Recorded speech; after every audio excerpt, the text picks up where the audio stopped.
Dobrodošli poštovani gledalci u još jednu epizodu na kanalu Doli Bell. Danas sa mnom u studiju dva posebna gosta. Pričat ćemo o kulturama, o različitim temama prehistoriji. Tako da najavim profesor Darko Šobot, skulptor, vizualni umjetnik Adis Elijas Fejzić. Kako ste? Hvala vam na dolasku. Hvala, pozdravljamo, drago mi je da smo tu. Hvala za poziv. Ja bih za početak intervjua htio da krenemo hronološkim redom kako bi mogli lakše da gradimo ovu priču. Pa me tako zanima vaš put u kiparstvo i šta vas je tu najviše privuklo. Ko će prilično po... Kako vam je lakše? Ja ćemo po starinu da... Pa evo, može ukratko. Ja sam u umjetničku školu u Sarajevu upisao sa ambicijom da pravim omote za ploče. Dakle, da budem nekakav grafički dizajner, a onda se tamo sam uz pomoć profesora otkrio da bi mogu i vajat, onda se zaljubio, otkrio da sam u stvari možda, da je to sudbina. Eto, to je jedna kraća verzija da sad ne davim nikog previše detalja. Profesore, šta je vas privuklo najviše? Moja putanja, ja moram malo ću duži biti zato što ja sam strašno volio skulpturu kroz pastelin kao dijete, volio sam istraživati sve materijale. Međutim, razvio sam porodicu koja je inženjerska i vezana za željeznicu, tako da moji talenti nisu bili prepoznati, čak šta više bili su malo isputavani matematikom i tim nekim školskim zadacima. Tako da nisam imao priliku da upišem srednjoškolsku školu, završio sam možda tada školu koja će mi sad dobro doći, tad nije bila baš moj izbor, Žiš, što je bio želja moga oca. Dole Buća potok, jel? Žiš je kod nečnom firme, jel tako, sada ovako... Ma može sve reklamiramo mi. Stari Merkator, eto tu Žiš. Da. Sad se on zove Žišec, ženički školski centar, u suštini to je škola, zanatska škola. Kroz studij, koji su vas ovako skulptori onako najviše inspirisali, imate li neke onako da izdvojimo za naše gledalce zanimljive? Pa mislim, to je gotovo, pa možda se može reći da je identično da svi se zaljubimo od Michelangela preko Rudena, Meštrovića, ali onda se upoznaju neki drugi ljudi koji su bili prije njih i poslije njih, koji pripadaju jednim drugim stilovima. Ali u principu jedan tinejdžer koji počne sebe otkrivati u skulpturi, kao što je slučaj sa mnom, prije svega se, ili eto ako baš ne govorim o svima, za sebe sigurno mogu reći da sam se zaljubio u figurativnu umjetnost prije prvenstveno, i evo ove ljude koje sam već spomenuo, dok mogu dodati još milion njih od Fidije do Berninija, pa do svih nepoznatih majstora. Međutim, onda se dijapazon proširuje i na autore koji dolaze kasnije u 20. vijeku i trenutno moja fiksacija je proširena i na sve ljude koji su nepoznati skulptori, a koji pripadaju neolitu i tako tim periodima o kojima zapravo generalno znamo malo. Zanimljivo. Profesore, kod vas? Pa slična situacija. Ja sam, sad da se nastavim, sam rekao da sam upisao školu koja je tehnička škola u suštini. Kasnije tehnički fakultet, dolazi rat, pa onda prekid ratnih dejstava, ja upisujem napokon akademiju. Svojevoljno. Niko nije više mogao utjecati na moj izbor. Koja je to, 98. 96. godine. 96. Prva generacija, poslije rata. Kiparstvo i slično kao i kod Aca. S tim što ja nisam išao u umjetničku školu, ja sam bio dosta samouk. Imao sam također želju da radim u filmskoj industriji. Mene strašno privlačio film i pozorište. Imao sam neka iskustva tada rada, već mala iskustva, ali me privuklo me taj medij. A onda upoznajem skulpturu i onda kao ozbiljan, već stariji student sa 23 godine, mi smo svi bili malo stariji, počinjem da učim od početka, od klasičnog crteža, anatomije, klasičnih primjera Michelangelo, renesansa, renesansa, ono, nezaobilazna ako hoćeš biti. Inače, naša akademija i tada i sada bila postavljena na ti nekim klasičnim postulatima akademije, italijanske škole. I eto, i onda poslije razvijanje kroz studij, znači, moj savremenik tokom školovanja je bio Nebojša Šerić Šoba, naš konceptualni umjetnik, koji sad živi u Americi, jako nemirnog duha, i onda je on nama, kao mladim umjetnicima, upoznao nas i sa savremenom umjetnošću. Tako da smo nekako sazrijevali kroz taj studij jako brzo i te poslijeratne godine su bile možda i najaktivnije godine u smislu umjetničkog djelovanja u Sarajevu. Sarajevo je bilo jako interesantna sredina svima da dođu. Znate, posle neke kataklizme ljudi su željeli doći, djelovati, raditi, to je to. Da. Ovo što ste spomenuli vezano za razvijanje, prvo, kako ste počeli, prvo crteža, pa kasnije na modeliranje ste prešli. Zanima me kako ide taj, što kažete, italijanska škola i možete li napraviti neko poređenje danas, da li smo ostali na tome nekako planu ili se nekako kriterij malo smanjio? Kako je mišljenje generalno? Da li mislite da treba biti malo kriterij veći? Ako sam dobro razumio pitanje, moje mišljenje je da bi se danas skulptor trebao obrazovati dvojako i mnogo kompleksnije nego prije. A to uključuje i ovaj starinski taj koncept, ali uz obavezno uključenje svega onoga što nam je ovo novo vrijeme donijelo. I u smislu proširenih znanja, ali i u smislu proširenja medija, dijapazona medija i čak svih formi, jer da bi ilustrovao ovo što pokušavam reći, ime skulptura je bilo u startu rezervirano za izradu oblika u kamenu i slonovači. Dakle, čak nije potpadalo u prvi mah pod ime skulptura, koliko se ja ne varam, čak ni skulptura u drvetu, a kamoli u kakvom drugom materijalu. A danas pod imenom skulptura imamo i video instalaciju, koje nemaju više veze ni sa crtežem, ni sa modeliranjem. Ja ne mislim da bi sad svi trebali, niti je moguće u jednom životu postati majstor u svakom mogućem tom kontekstu kome danas skulptura može da se prepozna kao takva, ali da treba svakoga ko želi biti školovan umjetnik u tom pravcu, treba biti upoznat sa svim onima. To znači od crteža preko čitavog niza klasičnih materijala i načina kako se oni mogu oblikovati, čak i direktno upoznavanje sa stilskim karakteristikama nekog izražavanja koji pripadaju različitim vremenima, različitim tradicijama, što omogućuje tom čovjeku ne samo da bude u rukama oplemenjen njegov rad i informiran na kraju krajeva, nego daje jedan prostor za doslovno jedan psihološki napredak koji svakom kreativcu treba, ako na kraju krajeva sve počinje iz glave, od nekakve ideje, od sklonosti,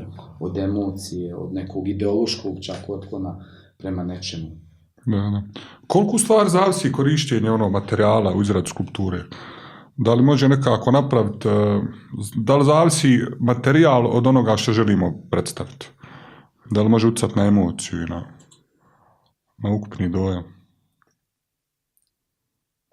Pa materijal je određenje, vrlo bitno određenje i utječe na to šta će se u njemu praviti. Čak kad ne utječe na to šta, onda direktno utječe na odluku kako nešto napraviti. Jer ne možete kamen praviti tako što ćete ga paliti brenerom, dok neke druge materijale možete. Ne možete kamen, kistom ga možete oslikati, ali ga ne možete oblikovati. Što opet dovodi nas u poziciju, ali može se napraviti uzeti gromada kamena, pogotovo danas, gdje živimo u ovom, možda više nije ni postmoderno, možda smo već ugazili neko vrijeme koje treba tek da se definiše nekim imenom, ali to može biti skulptura. Dakle, to je možda tema za čitavu jednu emisiju, taj način na koji forma utiče na odabir materijala i obratno, koliko materijal utiče na formu i redefiniranje ideje u toku samog procesa izrade. To je jednostavno dio kreativnog procesa uvijek, čak i kad potpuno poznajete materijal i kad znate da dolazite sa idejom koja je u startu već u vašoj glavi, u začeću, prilagođena na određeni način materijalu za koji ga spremate, onog trenutka kad se uđe u proces, ideja dobija svoje redefinicije tokom tog procesa. Nekad vrlo sitne i male, nekad ozbiljne. Da. A zanima me to poređenje klasične skulpture i savremene skulpture. Da li je klasična skulptura dosta teža za izvesti? Ja ću sad malo nadovezati na ovu priču. Upravo to sam htio reći. Znači, zavisi od medija. Što se tiče ovog našeg savremenog djelovanja, kao savremenih skulptura. Adis, iako je klasični skulptor, koristi se metodom klasičnog djelovanja, klasične obrade materijala, specifičnog materijala kamena, to je materijal koji je specifičan za skulptorski rad, on je savremen, ima savremenu ideju, savremene koncepte i tako dalje. Od 70. godina prošlog vijeka se gubi pravci, gubi se sve, nastaje haos. On je nekako, može se poriti sa stanjem u društvima, znači brz protok informacija, novi mediji, sve manje odgovora, sve više pitanja, sve manje kontrole, sve više nekontrole, sve više odgovora umjetnika na ono što ih tišti. Umjetnost se koristi kao sredstvo da se skrene pažnja na neki problem. Ne veže se samo na lijepo, kao nekada, ne veže se samo na umjetnički iskaz. I onda od toga zavisi medij ideja. Sad, ti možeš koristiti kamen u skulpturi, možeš koristiti virtualni prostor. Modelovati u virtualnom prostoru preko softvera. Možeš postaviti instalaciju, prevrnuti automobil na sred ulici, biti agresivan, biti uhapšen zbog umjetnosti. Bilo je takvih primjera. Rad na svom tijelu, body art, sve je to kiparstvo.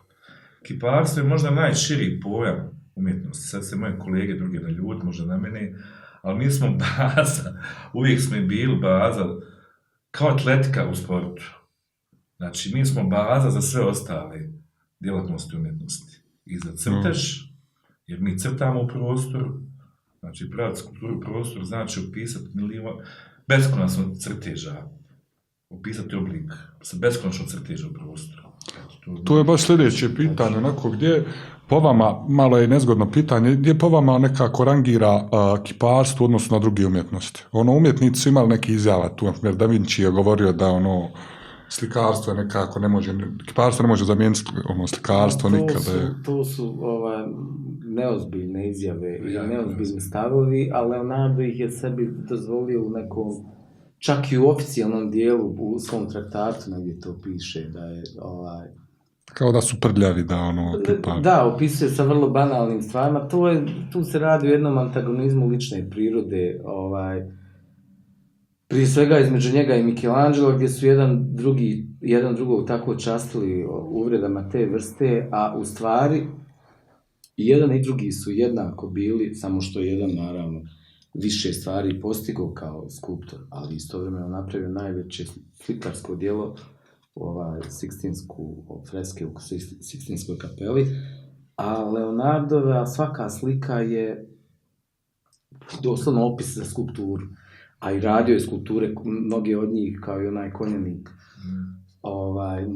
nije nažalost nije izvedeno, ali da imamo to djelo izvedeno, ja vam garantujem da tu nema ni 5 deka razlike između njega i Michelangela u kvalitetu i odnosu. A koji je konjanik, izvidite, mislim da je konjanik za ovo, da treba raditi za onoga Forcu, da imao nađbu, međutim, kako Italija bila tad trusno u političkom smislu, klopa su ratovali gradovi između sebe, a onda se tu uvijek pojavljivali Španci preko Napolja ili Francuzi odozgo. Pa onda Vatikan je tu igrao ulogu zapravo zasebne države u svakom smislu, čak i u vojnom smislu, gdje u jednom momentu Vatikan u vojnom smislu predstavlja Cesare Borgia i onda nekad sarađuje sa Špancima s kojima ima i gdje zapravo ima i španskog porijekla familija Borgia. A onda u jednom momentu sa francuskim kraljem koji mu treba kao saveznik da osvoji to područje. Mislim da u jednom od tih trenutaka, sad se izvinjavam što možda to ne znam rekonstruisati, ali u svakom slučaju radi se o nekim lokalnim sukobima u koji su uključene i sile van Italije, gdje čitav taj projekat izrade konjaničke skulpture koju je trebao potpisati Leonardo propada, nažalost. Ali ta prepucavanja šta je bolje, mislim, to su takve gluposti, kao što imate među kiparima samim, gdje se dijele na to jesu neki takozvani modelari ili klesari, drugim riječima, da li se izražavaju kroz glinu ili kroz kamen, da li rade postupom dodavanja ili oduzimanja. Pa onda sljedeća faza jesi li figurativac ili apstraktni kipar, pa onda dođu i konceptualci kao treća, da tako je nazovem, nacija, kao što u Bosni imamo ovdje uslove gdje se stalno umnažaju ti razlozi i na kojima ćemo se mrziti, a da niko zapravo ne zna do kraja ni šta je on sam, ali je već spreman da zna u srž zašto mrzi nekog drugog, samo zato što je nešto malo drugačiji ili se bavi nekom drugom stvari. Valjda je to u ljudskoj prirodi, uz svu inteligenciju koju nosimo jednu neizlječivu glupost koja nam stalno dođe glave. Ja bih htio još malo da spomenemo vezano za materijal. Mene zanima, na primjer, koji su najtvrđi materijali za obradu u kiparstvu, je možda granit, je li granit najtvrđi? Granit. Pa granit, ali evo... Dijamant može biti, recimo, oni najtvrđi materijali i koriste ga savremeni umjetnici, evo na samim kipar Damien Hirst, njegova čuvena je lobanja. To ćemo izvući, kijeno da nam tu lobanja. Znači, to je sigurno skulptura od najtvrđeg. Ja, ali se to u stvari polijepio dijamante na pravu lobanju. Znači tako da nije oblikovo.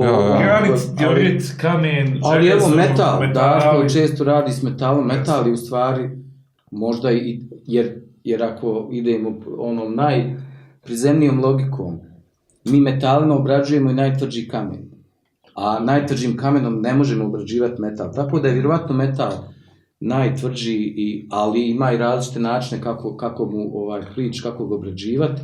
A u tom klasičnom smislu je kamen, pogotovo granit i kamenje eruptivnog porijekla, vulkanskog porijekla.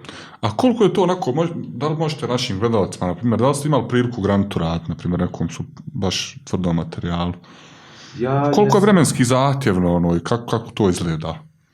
Zavisi sve od ideje, od veličine kamena, od kompleksnosti onoga što treba izvesti. Granit ne dozvoljava, on jednostavno diktira formu, traži redukciju, traži pojednostavljenu formu, simplificirano. Ne može se raditi raskusno, ovo je malo više Aracovo polje. Mada sam se ja doticao obrade kamena u nekoj fazi dok sam bio mlad, malo više, ali moja iskustva govore da, recimo, mermeri su najadekvatniji materijal, sad ima i onih kvalitetnijih, manje kvalitetnijih, gdje se može skulptor u nekom klasičnom smislu najbolje izraziti. Dok granit eto služi nekako za neke jednostavnije forme, dominantnije forme, jednostavnije forme, monolite. Recimo ono ko iz Odiseje 2000, znate onaj monolit kad se pojavi u prehistoriji, gdje majmuni prilaze monolitu granitnom, prepostavljam. To je tema za sebe. Takvu formu, tu je dominantan. Ima par materijal, portali neki, tako dalje. Egipćani su radili djuritu. Čude kako su ga obrađivali, Vaca priča o čelicima, oni su ga navodno obrađivali bakarnim blijetima, pa kasnije bronzanim, pravili su arsenu bronzu. Da li je moguće to? Jako teško. Nije moguće. Ali ovo sad vraćamo za dijamant. Možda su dijamant stavljali na vrh blijeta. Koji si izgubio vremenom. Pa su dijamantom obrađivali tvrd kamen. Mekan je bakar. A granit je silicijumskog porijekla. Ja ću grubo ovo sad ću mi hemčar, kad ću letu kao staklo. Znači, možete topiti. Možda su imali tehnologiju. Znate da se razni misteriji vezani za Egipat. Da liju čak i da sjeku. Recimo danas, ja sam gledao svojim očima kako čovjek sa švajc aparatima, tu su aparati sjećanja metala, sjeće granitnu ploču. On se topi. On se može i topiti. Znači, laserom kvalitetnim se može topiti. To je zanimljivo iskreno, nisam znao. Jest, dijamantom se obrađuje, znači, ono što ja znam da su bakar, znači bakar je meka. Bakarna žica, svako ima kući, može pokušati savče. Da. Znači, željezo, ta tehnologija obrade željeza još nisu... Ne postoje, Egipat je zvanično u bronzanom dobu. Željezo su zvali nebeski metal jer je dolazilo s meteoritima, znači kad meteorit prolazi do zemlje, on prolazi sve one procese redukcije u visokoj peći i na kraju padne kao gotov metal, mada je u rudama prisutan 70% zemlje korije, a možda su koristili, mogu koristiti takav čelik koji je došao kao nebeski metal, jel? Ali to su rijetke primjerice. Da. Sve to je enigma velika. Meni kad pričamo o tvrdim materijalima, ja bih htio, vjerojatno ste vidjeli u Indiji, oni, kako se zove, hramovi iz sjene što su isklesani. Isto se radi, ja mislim o nekom baš, ne znam sad je li granit, ali neki Ima različitih... Ovo mi je fascinantno, iskreno. Kako da ne? Ima različitih primjera i različite vrste kamena. Evo, ovo je izidano, imaš i hramove, ne samo ko Petra famozna u Jordanu, gdje je isklesano sve u jednoj stijeni. Imaju u Etiopiji crkve koje su klesane tako što je jednostavno tla krene se od nule, ide se dole i formulira se dvorište, u sredini jedan oblik, blok u kome se uklešu prozori vrata i isklesana crkva. Koliko ima prostora za grešku kad se radi skulptura? Da li se mogu neke stvari prikriti oku, da se ne vide? U kamenu ili je sve minimalan, ako se radi u klasičnom pristupu, evo vaći to bolje, prepuštamo vacu. Što se tiče kamena? Da. Prostor je minimalan, ko što reče Darko, ima ga za nešto sada koja... Da se vidi na prvu odmah, da se napravi tako da bi se, ako nastaviš u tom pravcu, sad recimo klešem u lice i može se desiti da se pojavi rupica usred kamena ili jednostavno u nekom dijelu je materijal, mineralna struktura oslabljena i recimo otpadne vam čitav kapak. Ako imate prostora iza još, onda cijelo to lice koje je već dovedeno skoro do kraja, mora se malo da potone još unutra i da se sve redefiniše i prelaz na vrat i sve to ide onda propada za dodatnih par milimetara ili pola centimetra. Znači, ponovo jedan posao se radi da bi sve to potonilo, da bi se rodilo prava novi prostor unutar kamenog bloka da se izvede ono što je malo prije propalo. Ali, ako vam propadne pola glave, a vamo nema više ništa, onda je propalo. To. Ne može se dodavati ništa, da se nešto... Pa danas se može i to raditi. Na taj način se rekonstruiraju oštećene skulpture. Pa se vidi razlika. Kombinacijom pravih sintetičkih materijala ili dodavanjem kamena pravog na mjesto gdje ga fali, obradom na kraju krajeva. A i to je teško ponoviti danas. Na ruke se radilo, recimo u doba baroka gdje su voljeli kombinirati materijale, pa će biti recimo garderoba će se izvesti od crnog mermera, a sam portret i ruke od bijelog. A onda će od granita dodati stolcu na kojoj figura sjedi. I to treba biti sve savršeno uklopljeno, a različiti su materijali u pitanju, svaki nosi male svoje, mora biti prilagođena vrsta obrade zbog različite tvrdoće, pa čak i zbog boje i zbog načina koji će se povezivati sa drugim materijalom. Ali se može. Odgovor za bronzu je recimo totalno drugačiji. Bronza kao materijal koji se jako često koristi u klasičnoj skulpturi dozvoljava korekcije. Čak što više, one se podrazumijevaju. Vi nakon odljevanja bronze dobijate sirov liv koji izgleda... Ja se prvi put prepao kad sam vidio svoju skulpturu. Nakon razbijanja kalupa, rekao, Bože dragi, šta sam napravio? Ovo ne valja ništa, to je sve prljavo izgoreno. Na kraju, kad se poskide ti šavovi, ona se bronza cizelira. posebnim alatima se navlače ti dijelovi, jel, ako u pitanju portret i ovi, kako bi rekao, motivi koji su prepoznatljivi gdje se mogu očiti greške.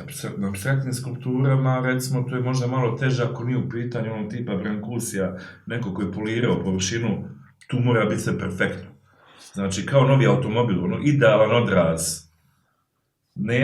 Vidi se svako lubljenje u limu. Tako i na skulpturama ne postoji, ne smije postojati. Bronza dozvoljava to, recimo. Čak što više, ti procesi su sasvim normalni i sasvim dio obrade bronze. Da. Tu vam je zanimljivo, na primjer, kad se poredi apstraktna skulptura i klasična. Kod apstraktne, opet, ja mislim, ne može se greška vidjeti, ono, sad. Može, apstraktna skulptura se radi isto pod nekim zakonima, kao u muzici. Imaš zadati ritam, pa na taj ritam formulišeš neku melodiju. I ti tačno osjetiš sad kad neko falšira, kad neko promaši ritam. Tako i na apstraktnoj skulpturi postoje zakonitosti, koje, da bi ona bila zaista dobra, i u školskom sistemu, i u glavi nekoga ko ne mora nužno imati teorijsko znanje, ali ima neku sklonost ka umjetnošću, može nešto prepoznati kao dobro ili loše. Isto tako, klasična umjetnost se vrlo često mjeri samo na onaj način u kojem ona zrcali stvarnost. Međutim, ne postoji umjetnost koja zrcali stvarnost. Čak ni hiperrealistično slikarstvo koje imitira doslovnu fotografiju se ne može nazvati potpunim realizmom i čak i to je pogrešno zvati mimetičkom umjetnošću. Jer sama fotografija reducira stvarnost. Ja sam sad živ, dišem, moja koža, da imamo sad način da se to snima, vidjelo bi se kako isparava, gubi vlagu, šta se dešava sa svim tim kompleksnim jednim načinom na koji stvarno zapravo postoji, računajući mene i sad prostor oko mene. Fotografija zabilježi taj jedan moment i bilježi jedan sistem valera, bilo u boji ili crno-bijeli, koje mi prepoznajemo kao stvarnost, koja nama, našim očima, izgleda kao zaustavljena stvarnost. Na neki način ona to jest, ali u stvari to je samo jedan trag neke stvarnosti koja je u jednom momentu zaustavljena. Kad to nacrtaš, to je već manje još od toga. I skulptura, da bi valjala u klasična skulptura, figurativna, kad pogleda, sad analiziramo, da imamo priliku analizirati nekoliko različitih skulptura, najbolje u nekakvoj istoriji umjetnosti, u istoriji umjetnosti koja meni mnogo znači, najbolje su one koje funkcionišu paralelno i kao jedna predstava stvarnosti u nekom procentu, na nekom nivou, ali istovremeno donosi jednu ljepotu koju samo umjetnost ima, a to je taj unutarnji život skulpture, koji podrazumijeva, mene sad kad napraviš kakav jesam, kako god da se uzme otisak sa tijela, to i dalje nije prava skulptura. Skulptura mora doživjeti svoju redukciju, jednu redukciju, a negdje dodatak nekih vrijednosti koje ja u ovom momentu nemam. Na primjer, Michelangelove skulpture, u meni najdraže ne 4 alegorije, dan, noć, zora i sumrak u kapeli Medici, recimo, čovjeka postaviti u poziciju u kojoj leži metafora dana. Značilo bi slomiti mu i vrat i kič mu još na 2-3 dijela. I iščešći strane. Međutim, kada vidite jednu figuru koja opušteno leži, nastavljena na rame, malo okrenuta, gleda s leđa, ali ono nemoguće uraditi da izgleda opušteno. Dakle, on je uradio skulpturu koja je dobra na nivou da izgleda nam kao živ čovjek, jer su anatomski je to uvjerljivo, iako i to nije anatomski sve tačno, kako ljudi znaju reći, prilično brzopleto, kao on je bio izuzetan u anatomiji. Jest on bio, imao znanje za anatomiju, ali jest ova desna. Se znao igrati. Ali se znao igrati način, upravo to, koje mišiće naglasiti da bi oni postali, kako rekao malo prije, melodija na određeni ritam. A to je isti problem koji se dešava kad se radi apstraktna skulptura. Dakle, dobra figurativna skulptura i dobra apstraktna skulptura su problem koji jeste bitno drugačiji. Figurativna ima malo više ograničenja, u apstraktu ima manje ograničenja, možete se igrati s više ritmova, jer niko vam ne zabranjuje. Ali je i dalje to problem koji je problem jedne likovnosti, koja ima svoje generalne, opšte zakonitosti, ali onda postoji jedan prostor za individualizaciju, personalizaciju nekih stvari i zato imamo različite umjetnike, različite jezike koji su nam dobri, ali nisu prihvatljivi. Način na koji radio Van Gogh nije prihvatljiv za jednog Rafaela i obratno. A dobri su nam jedan i drugi u svojim najboljim momentima. Da. Jer svak nađe svoj način kako da bude, da se predstavi kao jedan mikrokosmos u kome se ogleda i univerzalno, ali donese jednu novu vrijednost. Ko želi danas, stvarno živimo u periodu, ko želi konzumirati umjetnost na pravi način, ima toliko mogućnosti, kao nijedna ljudska, niko do sada, znači... A da li je to problem neki? Pa nije, evo ja sam sad bio u Beču. Previše informacija i to dezorientacija neka. Bio sam u Beču u Albertini, to je njihov poznati muzej, gdje imate od podrumskih prostorija pa gore do krova izložbu cijena karte nekih, ja sad lupit, 14 € po osobi, vrijedi cijelu godinu, znači možeš doći koliko hoćeš puta.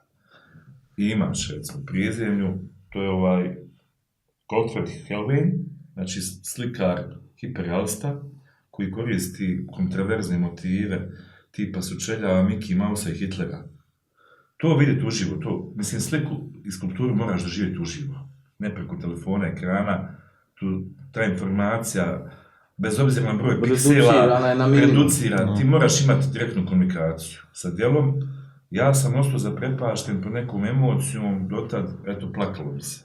Jer on se i bavi motivima koji su savremeni, a koristi se klasičnom metodom slikarskom, znači hiperrealista, koji poslikava akrilkom, završava uljem sliku. Veliki formati. Treba vidjeti. Ja ne bi sad prepričavao, može se naći na internetu nešto od njega. Kako da ga ukucavamo? Ja ću spelovati. Gottfried Helvin. Helvin. Gottfried Helvin. Baš gledam kako da ga spelujemo. Jako interesantan umjetnik. Meni otkriće. Gottfried. Aha. On je radio za Scorpion se, radio sa Falkom. Ovo su fascinantne forme, taj žuti dole u čošku. Pa Hitler, evo vidite ovo. Recimo se bavi, taj Führer mali rođeni. To je jedna izmišljena situacija, apstraktna situacija.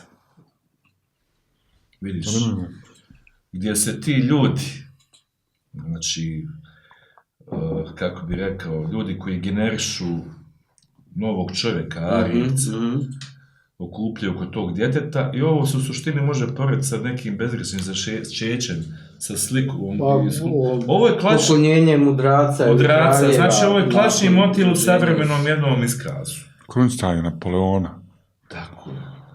Genijalan. Zanimljivo. Da, i taj Disney i njegov Mickey Mouse, ima jedna slika gdje komuniciraju Mickey Mouse i Hitler u razrušenom Berlinu.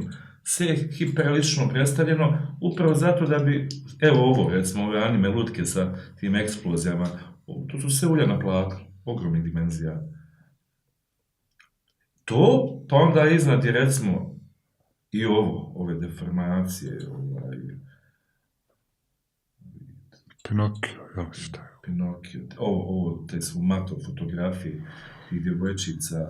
Malo na neku tjeskobu baca, kad se ono gleda. Ja sam bio potrešen, onda sam trebao gledati Michelangelo, njegove crteže gori na spratu iznad, muško tijelo, pošto se nekada, ali će potvrditi to i kvalitetnije objasniti, sigurno mene, to je njegova vlast, ali muško tijelo se idealizovalo. Žensko tijelo je bilo nešto što je sad, nešto što nije bilo lijepo u nekim periodima likovne umjetnosti.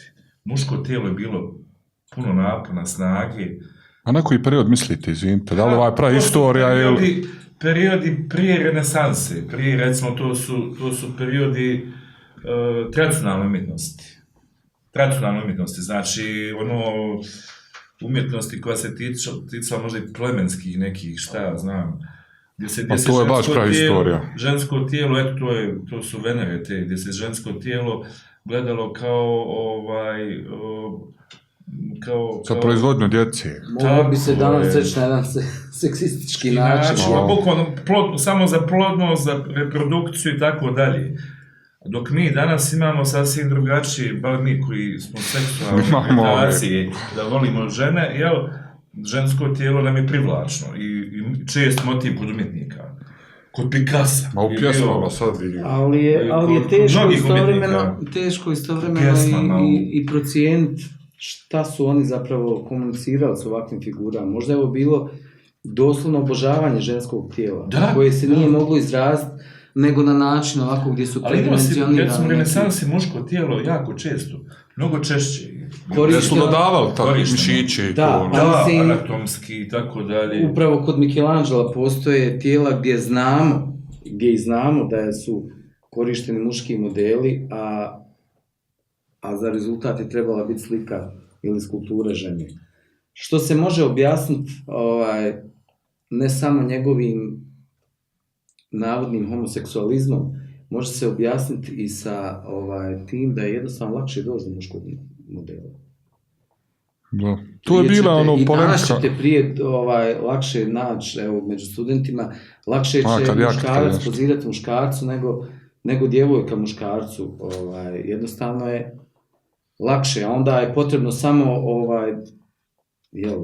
skloniti neke atribute muškosti, a dodat grudi i dobijete... Uglavnom, tijelo muško-žensko je bilo čest motiv do momenta savremene umjetnosti, do 70. godina, čak i u modernoj umjetnosti se često pojavljuje kod impresionista, ne znam, fobista, tako dalje, da ne nabrajam sve te neke pravce, a danas je tu totalni haos i totalna, kako bi rekao, sloboda izražavanja. A to je bilo priča kao... Danas se umjetnost, često kažu ljudi, savremena umjetnost je ružna, negativna, odbojna, a njena svrha jeste da bude takva, da isprovocira, jer je ono odličan medij da isprovocira na razmišljanje nekim stvarima o koje ne možeš riječima opisati. Ona ti probudi neka stanja, neke reakcije, ima primjer jedne Slovenke. Ja ne mogu se sjetiti kako se zove, naći će me. Ali ja sjećam dobro toga kad je ona dobila nagradu u Sloveniji za rad gdje je dojila. Dojila je, da li vuka ili psa. Dojila psa javno, pa onda kasnije sa tim psom tijela uzeli su ćeliju, pa neku van telesnu oplodnju i tako dalje. U stvari ona se drag je bio komisiji genijalan jer se bavi tim transhumanizmom, nekim dehumanizacijom društva i tako dalje. Je li on genijalan, nije genijalan, ne znam. Ja nisam pristalica toga, ali eto, neke ljude baci u neka razmišljanja, otvori nove teme i savremena umjetnost je upravo to, da isprovocira, uglavnom da isprovocira. Da. Ja zato nisam fan, iskreno, jer znam se to desiti. Imate fanove i ne fanove. Da, jer kad dođem i iznerviram se, bukvalno se iznerviram i sad kontam što bi se iznervirao. Evo pozitivan primjer, jučer sam bio iz Zemaljskog muzeja da pogledam izložbu Gmizovaca. Odlično je ugrađena stav. Ne znam jeste bili, treba pogledati. Nismo, ali evo, posjetite Raja. Izložba Gmizovaca, odlična izložba i tu je sad inkorporiran rad Lale Raščić. Ona je savremena umjetnica mojih godina, čini mi se tako, tu negdje, koja koristi te moderne medije i nije da mi se njen rad nije sviđao, nisam toliko pratio, morao sam pratiti jer smo savremenici, nisam bio pristalica takvog vrsta, ali ovaj rad koji ima trenutno u Zemaljskom muzeju, recimo je edukativne prirode, jako dobro urađen i koristi stare diaprojektore, one koji mehanički okreću. Znaš, to je recimo mojoj djevojčici od 14 godina bilo fascinantno da postoji aparat koji vrti slajd. Mehanički, to je kao mašina neka, ona se prepala toga. Baca slajdove i ona priča o zmijama, o motivima zmije kroz istoriju, kroz motiv na odjeći, u skulpturi, na slici, o ženi zmiji, Ona je uglavnom se bavi, ja mislim, feminističkim tim temama. A to kod nas ili zmija kod nas ili zmija u svijetu, ono, motiv zmije? Kod nas najviše konotira se na to, ja sam pogledao cijeli njen video. Ima zmija kod nas, ono, taj motiv se koristi. A ima, ona je recimo spominjala ono, pjevanje zmijama, ono, bili te zmiju poljubiti, smio, ono, u tom kontekstu. Zmija koja samo iz sebi jede rep, taj savršeni krug. I ona je to izbacila. Ja sam tu izložbu kvalitetnije pogledao zbog tog rada, recimo. Ona me uputila da malo drugačije te gnizavce promatram. Eto, ostao sam, sjeo sam pogledao video do kraja i u ovom smislu meni je ona dala dobru vertiru za izložbu. Mnogi preskaču, dosadni, znaš, prat video u mraku, taj slideshow, treba se dub, treba ostati, treba izdržati prve 3 minute da te video vuče, ono, znaš, da uđeš u priču. To je često problem kod video radova. Ti moraš sjest i pogledati, osjetiti atmosferu. A koliko ima tu prostora onako pa je ovako da kajem za ublehu, iskreno? Ima puno. Ima puno. I u klašnoj umjetnosti i u savremenoj. Od politike. A da se to upakuje lijepo, da to... Pa, lažovi su svuda oko nas. A krivi su ljudi koji nisu upoznati s materijom. Krivo je društvo koji ne pruža ljudima uvid umjetnost pravu. Recimo. Krive su postavke, da imamo stalne, konstantne postavke pravi umjetnina, pa da djeca od osnovne škole idu gledati takve postavke, lako bi Blhaše prepoznali. Vrlo lako. Ali evo, recimo, u čemu mi dajemo kao društvo potporu doslovno da u budućem periodu imamo još više prostora za ublahašenje kad je riječ o umjetnosti i to da je fond sati koji je predviđen za školovanje u osnovnoj školi za likovnu umjetnost je sveden na više nego, čini mi se, manje od pola u odnosu na onu državu prijeratnu. Na 1 sat sedmično. Da, što je malo. Ja mislim da je bilo malo i ono što smo imali, pogotovo kad bi se precizno izanaliziralo kako se ta nastava vodila i nekada i prije, vrlo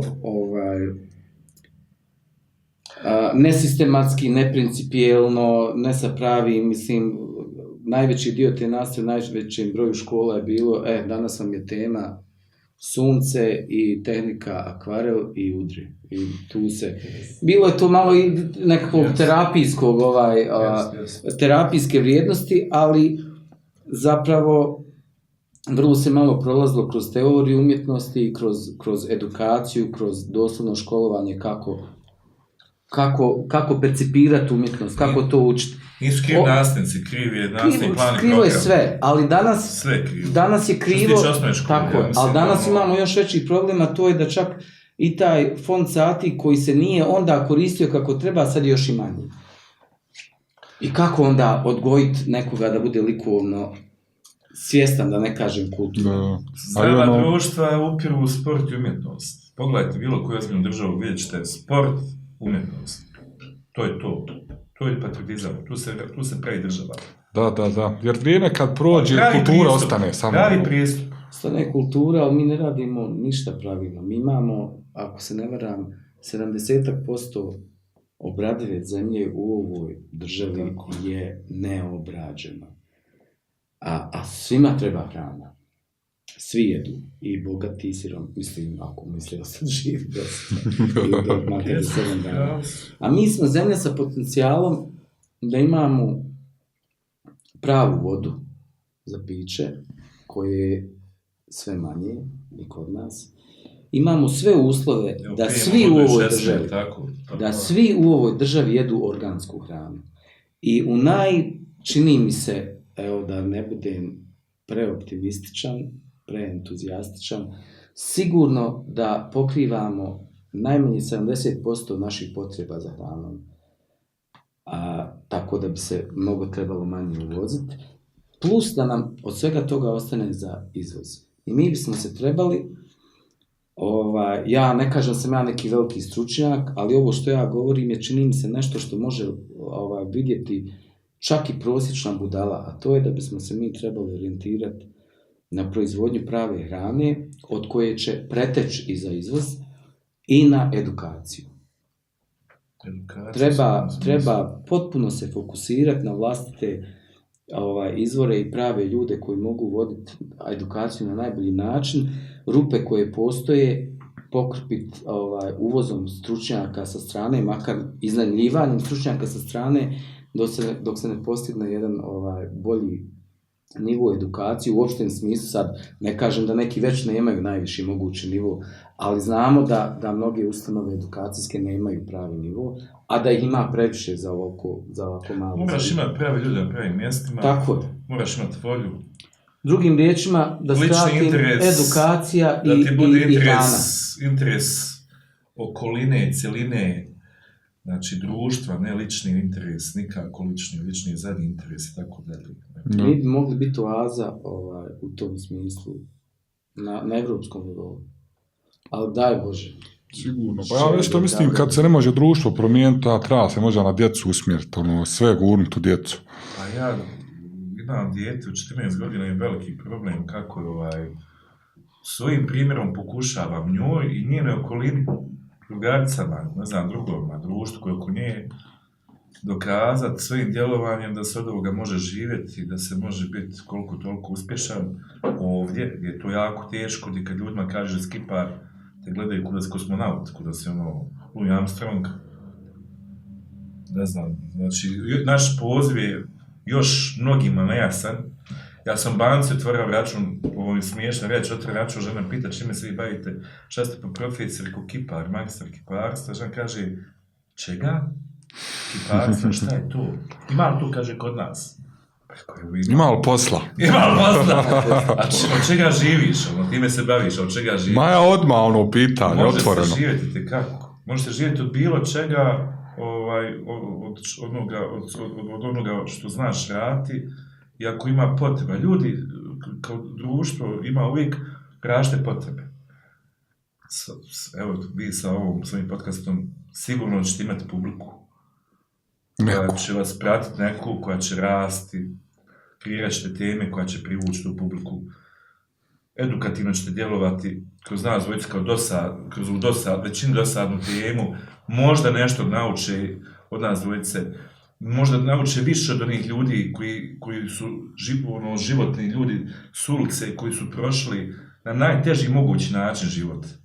Pa stekli neke mudrosti, iz prakse, mudrost, ma. A to su najveće mudrosti. Imamo i mi takve mudrosti, ali dobro je malo manji. Jel? Treba malo duže pričati s nama da istresemo. Sad smo mi odšli od teme totalno. Mi od umjetnosti odimo u poljoprivredu. Dobro, ali na kraju živi se, od hrane se živi, i mi moramo jesti. A živimo i u vremenu kad,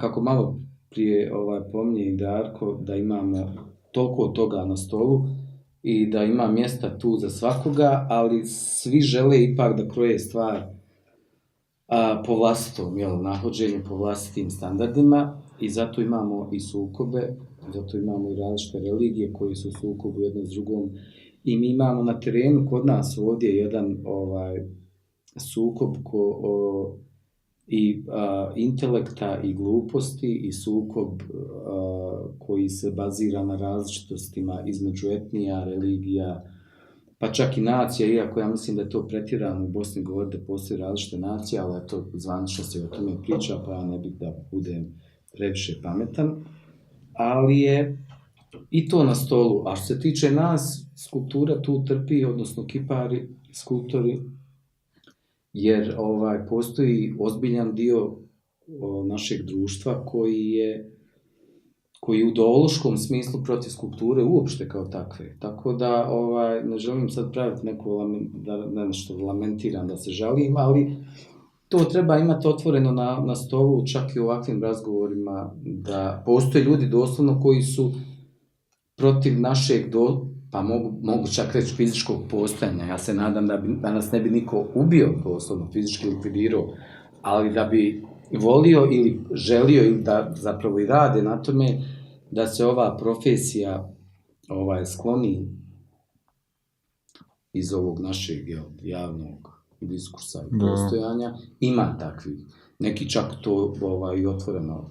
Ali evo imaš, radi se i primijenjeno kiparstvo, znači da jedan edukovani kipar, pričam eduku, postoje znači dvije vrste ljudi, kao profesionalci, ljudi koji žive od toga, koji su na nekom, kako bi rekao, dobili neki certifikat od države, od društva, univerziteta, da mogu raditi posao, imaš amatere, ljudi koji iz neke velike ljubavi rade nešto.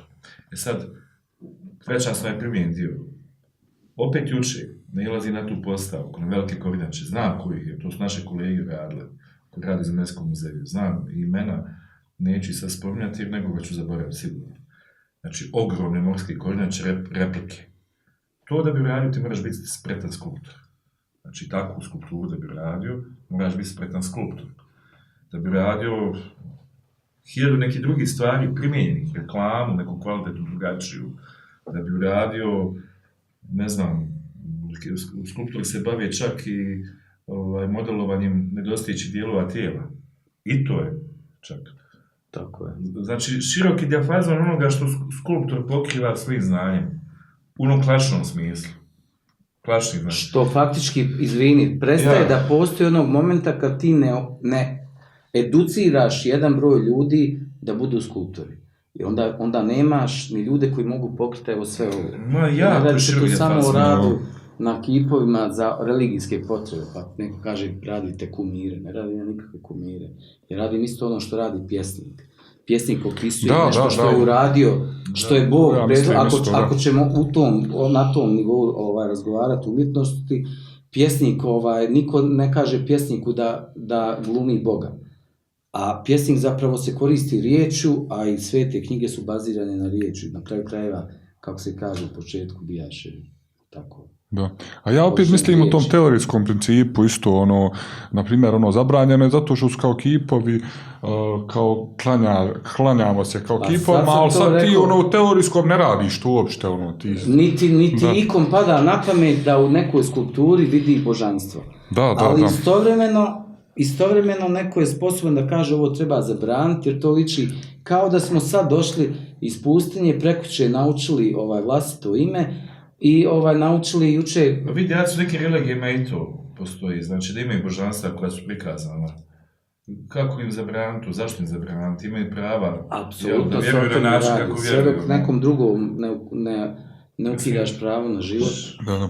Kad smo kod edukacije, zanima me, vezano da vi predajete na akademiji, pa me zanima kakva je situacija na akademiji sad sa studentima, imate li nekog studenta možda koji bi htjeli da onako spomenete, da se istakao onako među boljim? Pa ima, Jac radi na akademiji, on je naš saradnik sad već 2, 3, 5, 6 godina, korona se prekinula da sarađujemo fizički, pa smo onda išli preko ovih platformi, države predavanja našim studentima, pa ima i dosta, sad da ne uvredi nekoga, ali imamo, pojavi se u smislu skulptura, znači na odsjeku kiparstva, pojave se skulptori, od mlađe generacije, ja imam uslovno istaći jednog momka koji je dobio i nagradu Olija Kočukalić, što je zvanična nagrada godišnja koja se dodjeljuje za najbolji rad studenta te godine, to je Admir Šurković, poznati kao Šurka. I pored njega postoje drugi koji su jednako kvalitetni. Šurka je iskusniji skulptor, malo duže se zadržao na tom terenu, proputao je svijet, ima neke svoje filozofije, i to je bitno jako, provesti puno vremena u jednom polju. Recimo, on je možda proveo, jer je radoznalog nekog bića, pa je hodao po Evropi, provodio vrijeme u Limci, vraćao se na studij i tako dalje, i sticao jedno znanje koje je kulminiralo jednim fantastičnim diplomskim radom, koji je nadmašio diplomski rad, onog prvog ciklusa, komotno je mogao biti rad, recimo master rad, i više od toga. Imao sam pisca jednog, baš i priča o tome, i govori, kaže, kako da umjetnici ne bi trebali zatvarati se, da ne bi trebali u kući sjediti, nego da upravo da izlazi, da gleda ljude, da traži inspiraciju, da se konstantno, Oni su bili u kafani uvijek su bili u kafani, uvijek su bili među ljudima. Bili su i među onom, što kažem, i mrakom i među normalnim ljudima. I u dnevnom i u noćnom životu. I tu su inspiraciju crpili. Michelangelo je živio, je tako, Ace? Živio je i taj bračni dio. Nema ni na bivša. Kažu da nije imao puno vremena za ništa drugo. Radio puno, živio je s ljudima. Ali, mislim, individualno je sve. Na kraju krajeva. Naravno, komunikacija je vrlo bitna uopšte generalno za život. Mislim, ne može čovjek sebe ostaviti zatvoriti se u kutiju od šibica i očekivati da će nešto bitno napraviti. Međutim, znamo i za primjere gdje ljudi baš u nekoj vrsti osame dođu do nekih spoznaja koje se pretvore u neku posebno vrijednu umjetnost. Misliš kao Claude Monet se napravio vilu, jezero, lokvanje, slika lokvanje. Ali i to je pitanje koliko je to koliko je to proizvod izolacije, a koliko je proizvod naknadne autorefleksije na nešto što si doživio kroz komunikaciju s ostatkom svijeta. Tako da opet komunikacija i dijalog... Vremena se mijenjaju, umjetnici generalno, ne samo skulptori, nisu mainstream, nisu ličnosti koje mogu ući u fokus. Nekad su umjetnici kotirali jako visoko, jer su radili vizualni identitet carstava, država, bili vrlo bliski vođama i vjerskim, i vladarima, i kraljima, i carima, je li tako? Ko danas fudbaleri možda, tako kao nešto. Kao danas moguće da smo se zamijenili za te uloge. Ali recimo autori ili muzičari u nekoj mjeri imaju više taj ima onaj tu to sam htio reći način na koji funkcioniše. Na početku, slušajte, ovo je jako interesantno, recimo, malo sam se pripremao za emisiju, pa sam tražio korijen riječ talent. Šta znači biti talentovan, znaš, i kako ljudi kako pojedine struke tumače talent. Pa onda kažu, recimo, korijen riječi talent je grčkog porijekla, znači talantan u stvari, na starogrčkom jeziku, i u prijevodu to je 26 kila srebra. Znači ima neku materijalnu vrijednost. Kod Helena, oni su imali tu monetu koja se zvala denarius, ona je bila 6000 denariusa, znači talent, kao mjera, kao veličina. Čovjek bi za jedan dan zaradio 1 denarius. Da bi zaradio 6000 denariusa, odnosno talent, treba je raditi 20 godina. Zašto treba ne talent? Tako je. Ovo sam izvadio, recimo, iz segmenta koji se tiče nekih menadžerskih škola i da njima prezentuju kako jer talent nije vezan samo uz umjetnost. Talent je u psihologiji, znači skup nekih vrijednosti izvanrednih koji nosi neka osoba, ima prednost u odnosu na okolinu i brže dolazi do rezultata kvalitetniji. Ako ne radi na razvijenju talenta, guši se, propada i ulazi u prosjek. To ti je nešto Bogom dato što možeš razvijati, ne moraš. Sad, talent treba otkriti. Nekad je samo tjeranje, recimo, tjeranje koje ne prepoznaješ od radne mladosti, od djetinjstva. Ja sam pravio plastelinu, spominjao sam nešto, ljudi se čudili, meni to bilo, što se sad ovi čude, prijetla napravim, vučka, ja sam mislio, to svi znaju raditi, da je to normalno. I danas mislim da ljudi znaju raditi i znaju sve ono što ja znam i da je suprotno tako. Znaš, tu smo u nekoj vrsti zablude, u stvari, svi ljudi su svijet za sebe. I kad u toj raznolikosti počnu funkcionisati, da prepoznaju raznolikosti i različite talente, tad dolaziš do maksimalnog rezultata. Znaš, kad tebe tvoj kolega podrži onome u čemu si ti talentovan, ti njega, kad profunkcionišete, onda to ide negdje gore, i onda je društvo ide gore, i onda je okolina ide... Pa ima tako tip osoba koji, na primjer, su dobri u timu, ali sam bi još bio, na primjer, dobro istražuje, ali sam ne može da se posvijeti, tu je bitno sebe naći. Ili se Zašto? osami pa da neku teoriju koju se kasnije generacija priča ili on bio pravo, sami on to, znaš. Nije niko sam ništa radio, u suštini. Kad malo zadriješ pod površinu, mi sad radim jedan projekat portreta značajnih pjesnika i umjetnika generalno na nivou svijeta, jel? I regije. Najviše pa smo došli do nekih spoznaja preko toga. Recimo, interesantna je bivša žena koja je s ovih područja Alberta Einsteina, Mileva. Ona je, Mileva, sad ne mogu se prezmena. Je li iz Bosne Mileva? Iz Srbije. Srbije. Jeste, ali bila je matematičarka, jako dobra. I upoznali su se u Austriji na studiju i ona mu je jako puno pomogla u razvijanju svih teorija relativiteta. Pitagorina teorema, Tako, ono, i kažu da je ona u stvari bila puno bolji matematičar od njega i da je on na neki način nju malo iskoristio. Jel? Pa ima svakakve priča za njega. Kad je njega. dobio Nobelovu nagradu da se tu Restava nađa, njemu ide slava, njoj pare. I tako dalje, i tako dalje. Mislim, kad malo zadniješ pod površinu, životi su interesantni. Da. Ja bih volio iskreno da se dotaknemo malo i stare Bosne i Stečaka. Adise, vi ste na tom terenu. Ja sjećam isto na akademiji, vi ste i klesali stečke i sad ne znam, radite u tu i dalje, negdje kažu posljednji klesar. Kad ima potrebe. Pa radim, da. To mi je... Koliko je težak za izvedbu stečaka? Da li onako nije klesarski, da li je zahtjevan? Sad sve što kažem bit će pogrešan odgovor. Ali evo recimo, ne postoje dva ista stečka. I samim tim, znači, postoje i jednostavni i kompleksni.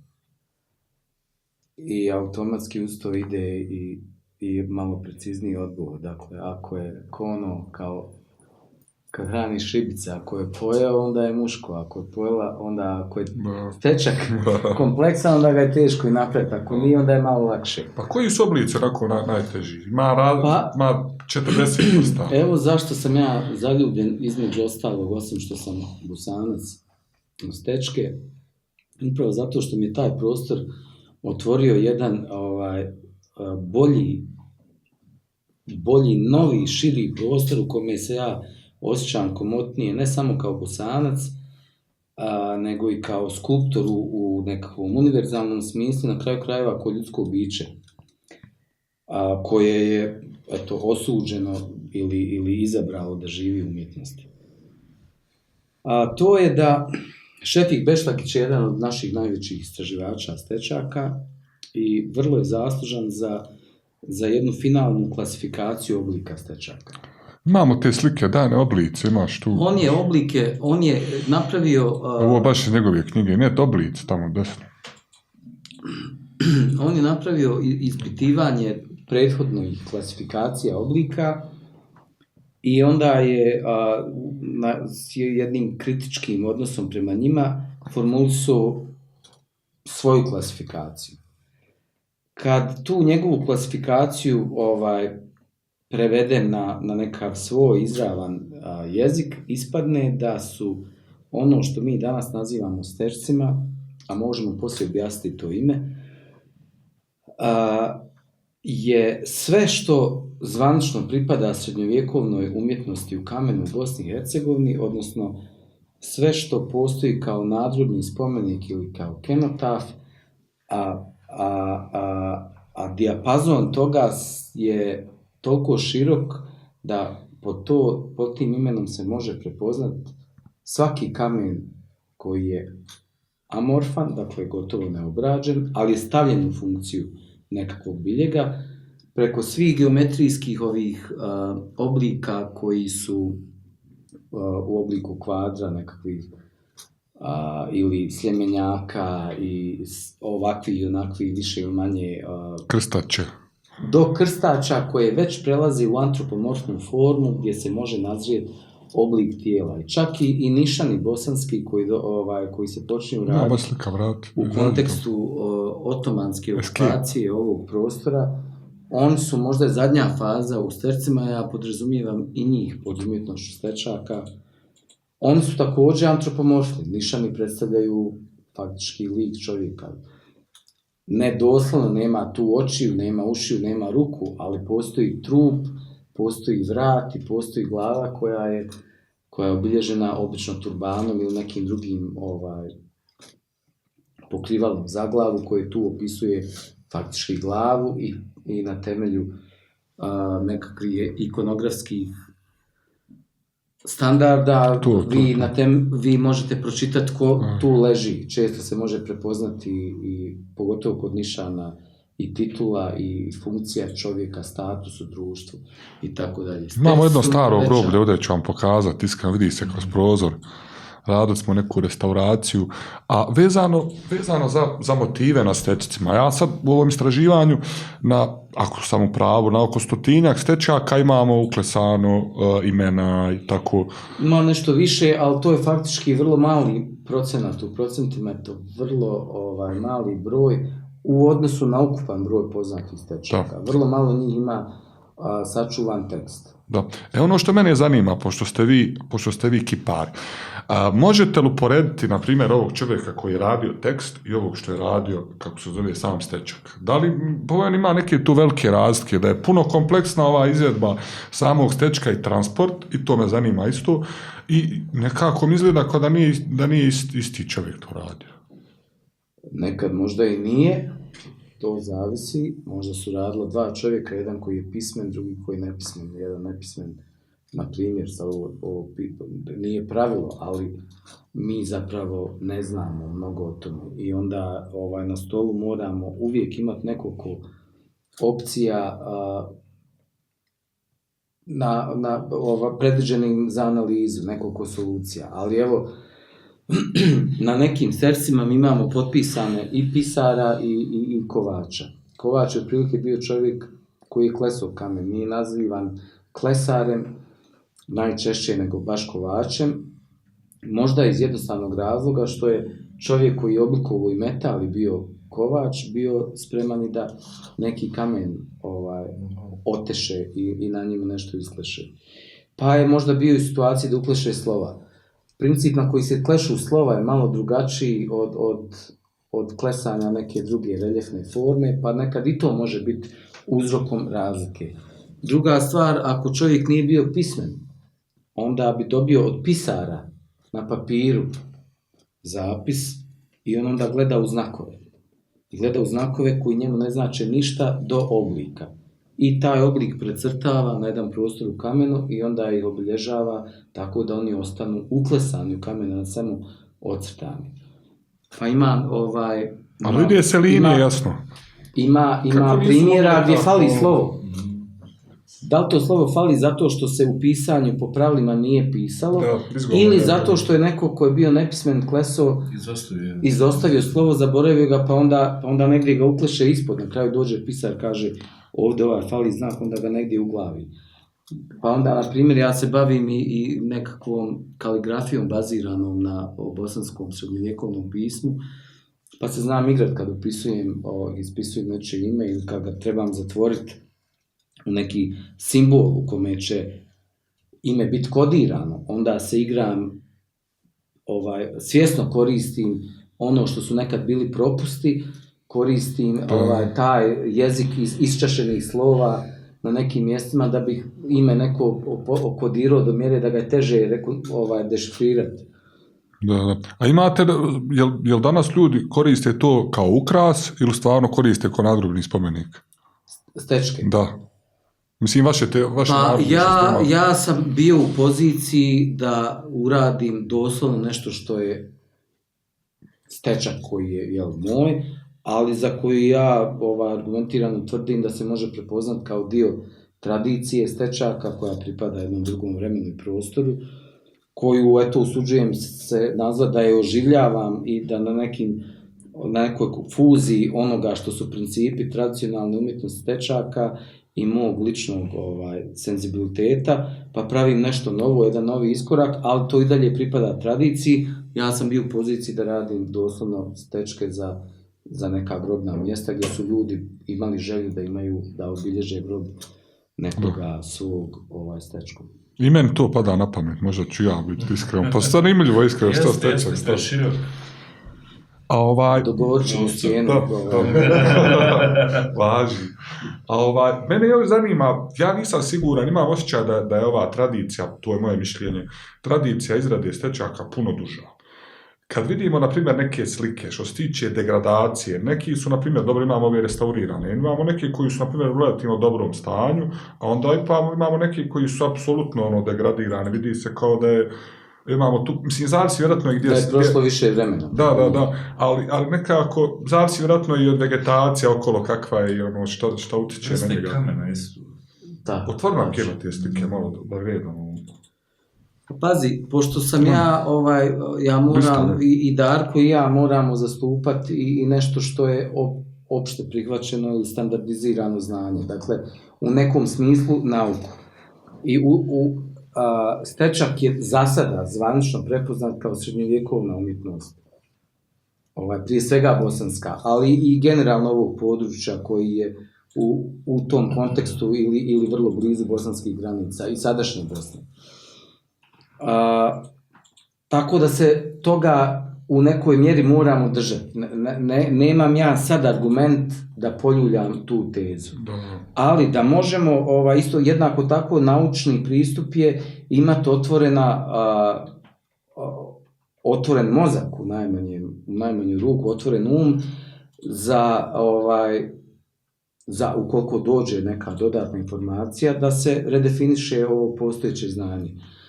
Pošto priča o stečcima nije u potpunosti završena, onda nam to daje mogućnost da možemo validno razgovarati o mogućnostima, ukoliko zato imamo argumente, i da stečak možda nije ekskluzivno srednjovjekovna umjetnost.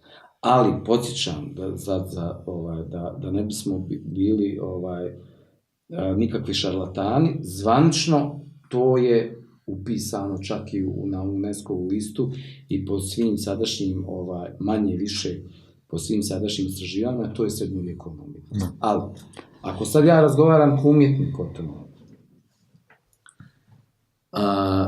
da neki stečci izgledaju kao da su napravljeni ranije, izgleda. Da li to znači da i jesu napravljeni ranije, to ja ne smijem tvrditi. Ali nema nikog da tvrdi da ta mogućnost nije i dalje otvorena.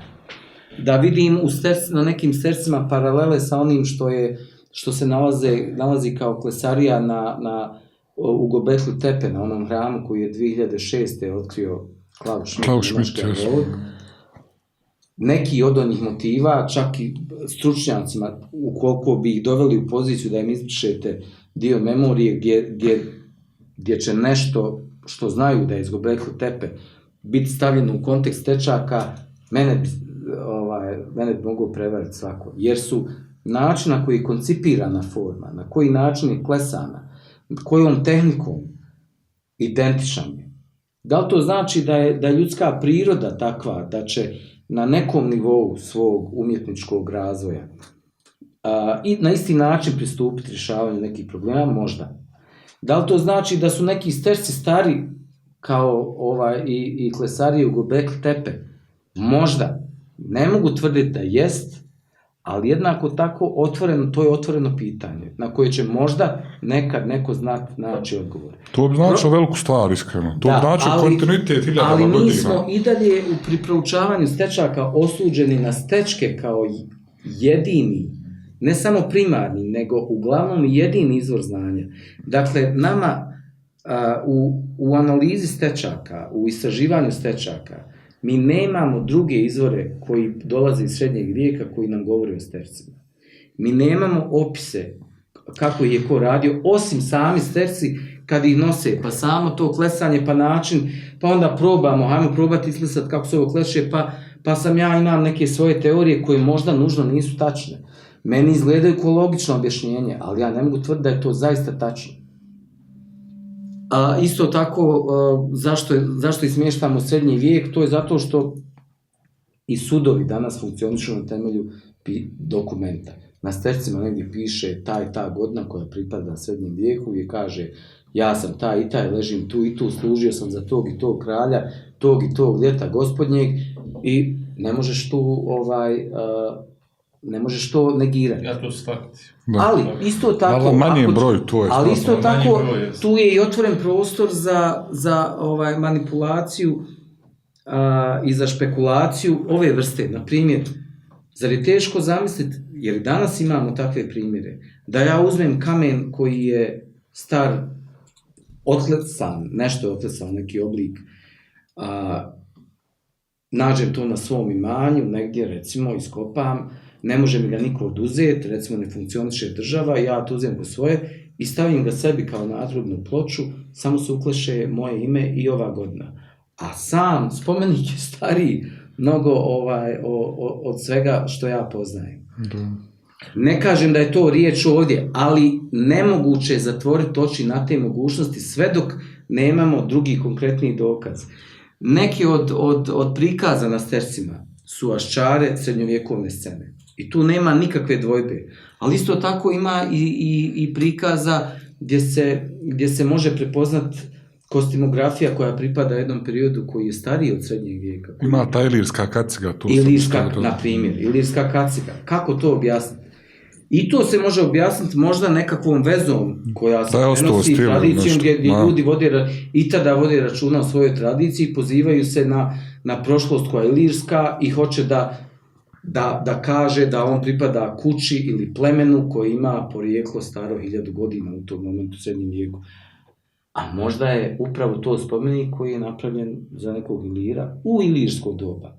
Da. Meni jedino tu još što kažu za argument da su stari i lokacije, nekako, sad to su neka zabačena mjesta skroz i nemamo nekih arheoloških tragova, nekih naselja, možda je toliko staro da se naselja više ne vide tu, da bi se treba kopati dublje. Isto tako često se sterci, ja nisam najbolji sagovornik za tu temu, ali mogu ovo reći. Mislim, bilo bi dobro da imamo nekog makar medievalistu, ako ne i stručnjaka za antičku istoriju i arheologa, koji bi bili tu mnogo precizniji i imali bi bolje naučne argumente, ali ja vam mogu odmah reći da su mnoge nekropole postavljene na prostor koji je bio groblje koje nije bilo groblje stečaka, nego groblje koje više liči na groblja iz starijeg perioda, antičkog i predantičkog neolita, gdje tu imaju ostaci tih takozvanih gomila ili gromila, gdje su grobovi rađeni oslaganjem kamena na kamen i onda se proširuju ta mjesta kojim se potvrđuje svijest o kontinuiranom življenju na ovom prostoru, gdje neko kad počne praviti stečke stavljaju upravo na to područje na neki način pozivajući se na pravo koje mu dolazi da tu živi i umire, na pravo koje su mu donijeli preci, koji su tu sahranjeni po tim gomilama. Pa onda imate primjere gdje se nekropole stečaka proširuju za groblja koja su mezarja koja pripadaju ljudima islamske vjeroispovijesti ili za groblja koja pripadaju ljudima pravoslavne ili katoličke vjeroispovijesti.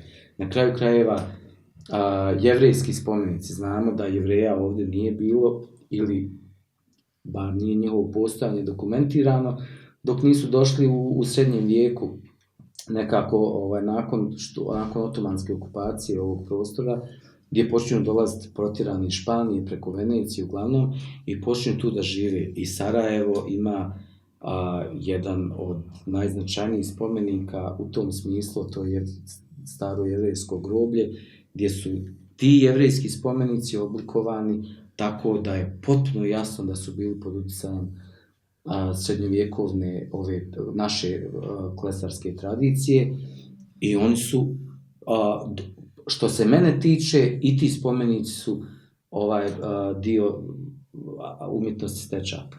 No. Ali su potpuno autentični i u jevrejskom svijetu, a i donijeli su jednu novost u taj dijapazon koji pokriva umjetnost stečaka sa svim svojim oblicima koji učine.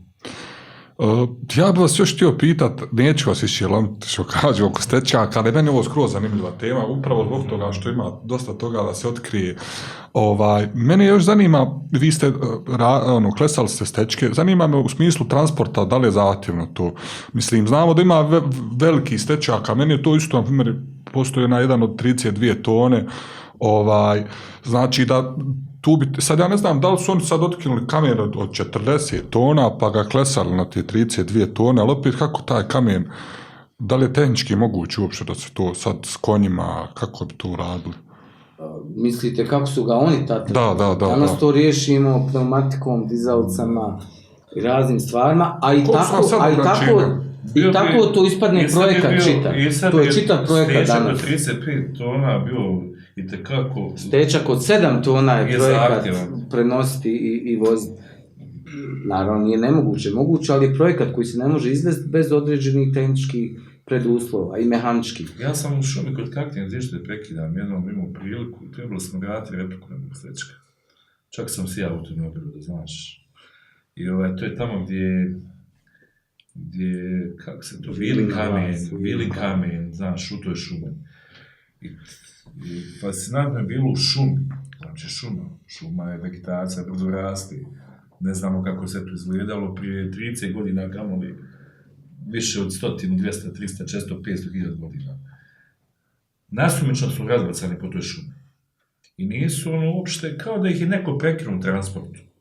Oni su trebali doći na neku lokaciju, ali su ostali tu nekako razbacani. Jer sad, da li to je erozija zemljišta, pa to tako se izgleda, ili su oni imali lokaciju, uglavnom, oni su se, ili su se spustili, ili su ostali, nisu obrađeni, neki jesu, negdje ima štijene koje nisu obrađene, i tako dalje, vrlo interesantno, znaš, Biti neobrađeni su. Težine, recimo, 5-6 tona po komadu, moja procena ovako. Postoje interpretacije da se to vuklo tim takozvanim suhim saonicama, upregne se ne znam koliko desetina volova, pomažu ljudi. I to je najdalje dokle smo došli sa, sudeći po našoj današnjoj logici i iskustvu koje imamo, to je nešto na što možemo sumnjati da se tako radilo. Međutim, ja ne kažem da je to nemoguće, ali evo, ja svakom dajem, da izazivam, hajmo to probati raditi, da vidimo koliko nam treba vremena, da 70.000 stečaka na taj način razvizimo. Da li postoji mogućnost, možda i više, da se takav... To je jedino objašnjenje koje imam, ali imate stoge? Koliko li pod ne zemljom zadovoljava, ima? jednostavno ne pokriva se. To je isto pitanje, koliko li pod zemljom ima? Pa to, malo pa se nađe neka nekropola. Da li je teorija velikog stečka koji prelazi 30 tona, recimo, da se radio tu na lokalitetu u stijeni, kao Petra, znaš, iz kamena koji je tu bio lociran, pa se kopao od ozgo prema dole, otkrivao bukvalno, znaš, da se teren ravno prilagođavao. Da li to možda jedna teorija, ne znam. Moguće. Da. A znači obelis nam otvori samo imam je zanimljiv, vi to ima sličite, dole ispod. Eto ga stvar, to je obelis. Golov, zvani obelis. Ovaj sam motiv, na primjer, ja ne znam je li ovo svinja ili ko neki vuk. Vepar jest, najvjerovatniji. Ovo je sam motiv našao, na primjer, kod Dača, da oni imaju, i kao da je ovo vuk, ali više mi liči bogam na svinju. I ove spirale duple, što su isto, meni je zanimljivo što su isto u narodnim nošnjama su uzeli ove motive, za vez. Pa spirale su jedan od simbola koji se povezuje za Ilire, poput ove duple spirale. I taj dio naše prošlosti koja je definitivno ilirska. A zanima me još vezano za kako se zove, ne znam jeste li to slučajno pratili, ove brojne megalite što su otkrivene u Hercegovini. Možda ako ste vidjeli, ovaj profesor Goran Glamuzina je otkrio oko 80 lokacija, ali i sad govori da su ilirske, kako se zove, sad da li su ilirske, ali to su ogromne kamence i zabačeno skroz i on sad ide po tim brdima, našao je neke stepenaste piramide i toga ima, i čak ima neki, da ne znam, još jedan istoričar je stavio teoriju da je ovo prostor sa najviše megalita po metru kvadratnom. Ja ne smijem puno sad, izvinjaci, ovo je tvoje polje, ali samo da malo vam vegete stavim. Otkrivaju se takve stvari u zadnje vrijeme, kao da smo tek sad počeli grebati po površini. Znači, ja imam saznanja o artefaktima starijim 4-5 hiljada godina, koji su u sjajnom stanju, nisu u pitanju stećici. Znači, tek kao da se površina zakrbala.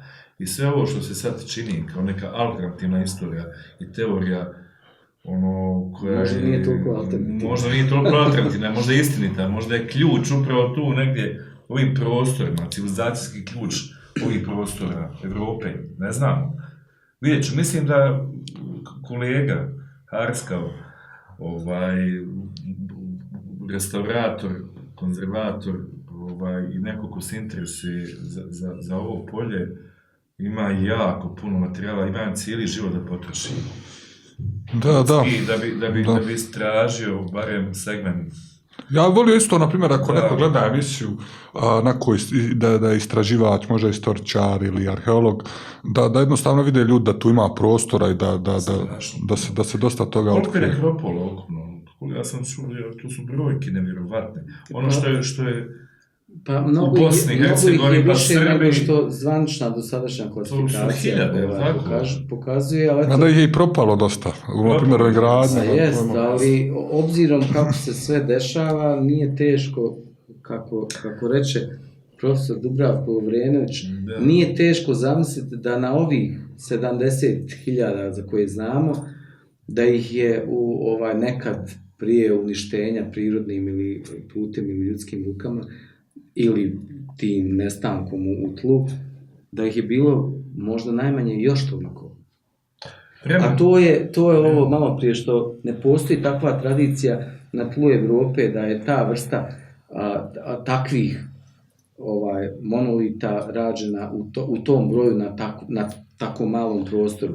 Recimo runsko kamenje u Skandinaviji, koje je u nekom smislu paralela našim stećcima, njih doslovno ima nekoliko stotina. I validna su tradicija i bogatstvo i nasljeđe te zemlje. Mi imamo preko 70.000 onih koje vidimo. Svako sve po jedan. I puštamo i da propadaju. Mnogi tumače na vrlo pogrešne načine i u kontekstu današnjih ovih političkih, bezumnih igrarija i nekada krvali. Tako da treba nam makar malo više pameti nego što smo imali do sad i makar malo više etike opšte u životu, mislim na ljude, računajući sebe na ovom prostoru, da bismo počeli bolje živjeti. Suprotno, daj Bože da imamo neku sjajnu budućnost, ovakvi kako smo sad našteni.